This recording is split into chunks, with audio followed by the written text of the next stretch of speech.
Hi, so Solving Science edition 7, and we're straight into little red dots, LRDs. As reported, 5th of April 2025 in New Scientist magazine on page 12, okay?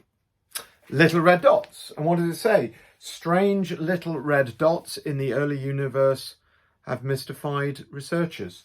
Now, what are they? So, at about 1 billion years after the Big Bang, these little red dots appear and then they disappear again. So in the timeline of the universe, they appear and then they seem to disappear. They're only visible that we can detect for a very short period of time, which is really unusual, and especially in a general relativity governed universe. What could explain that?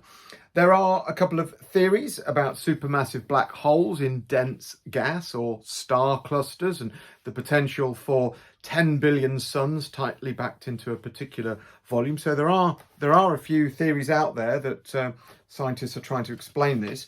But of course, what I'm going to try and do is to see what if I apply expanse tension theory to little red dots, LRDs.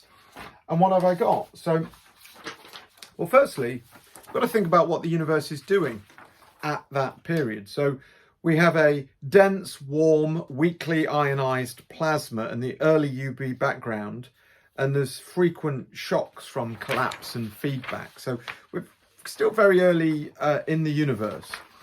And what I've done is I've looked to see what kind of effect would an expanse tension world produce. And I've come up, so with ETT, I've developed a theory of what it could be producing. So small, dense regions of proto-galaxy cores could be forming an early dense core that drop out of this expansion where in the early universe you have matter coupled to expansion in the voids, in the low density. But if we have these knots of matter, they could drop out of the expansion space, leaving visible gas surrounding them. Now, once the density gradients flatten, these new knots don't appear, don't form as much. That gas could sit on the coupling switch. Now, so within the modulation coupling, we could have some of the gas trying to couple to expansion of the universe that's going out above this dense core, and some of it trying to be attracted as matter would be. Effectively, you would put a gas shell in like a tug of war between this object, this dense mass that is being created, and a tug of war with the expansion of the universe that's happening all around it. And that could be heated by the tension, and there would be expanse tension ripples by this pummeling of the gas where it's being pulled in this tug of war, and it would create a very gentle heating of between about 2,000 and 5,000 Kelvin, which would then produce a reddish light instead of a blue light from anything hotter. So it would be a red light. We've also got that shell of the star would be optically quite thick, and it would be glowing in the red and infrared wavelengths of light, and that's what it would look like to us as our telescopes. But then we've got a point where prior to this 1 billion years, the universe wouldn't have supported this type of formation in an expanse tension universe. Remember, in ETT, it predicts a much faster transition to matter creation, matter clumping.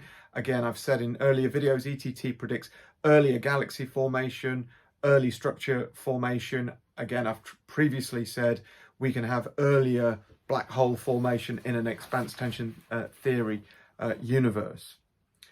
But again, as the universe continues to expand, this particular band of a particular coupling modulation that's holding this gas around this dense object, eventually, as mean densities in the universe move on and they will fall further, this particular phenomenon would come to an end as the very tight gradient between expansion pull and matter, eventually those dynamics, those gradients break down. So there seems to be an explanation.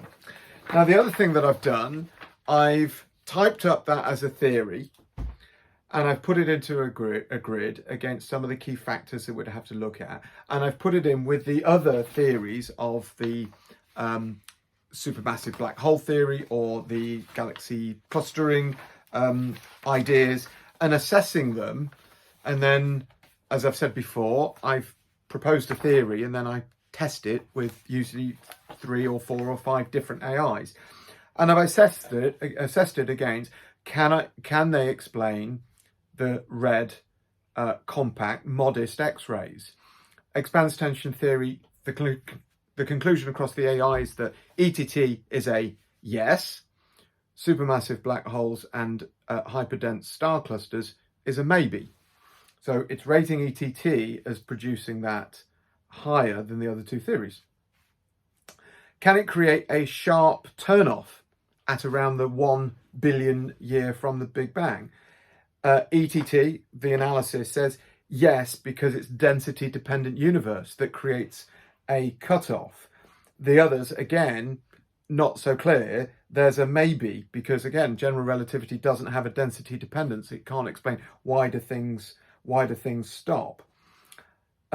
Then I've assessed against the predictive uniqueness of little red dots. So does this specifically propose that we would have little red dots? Again, what I'm getting for expanse tension theory is it's a very strong proposition that this would generate a little red dot of gas that's being pumped by expanse tension ripples in a tug of war between matter uncoupled and expansion coupled. So it explains that this would be unique.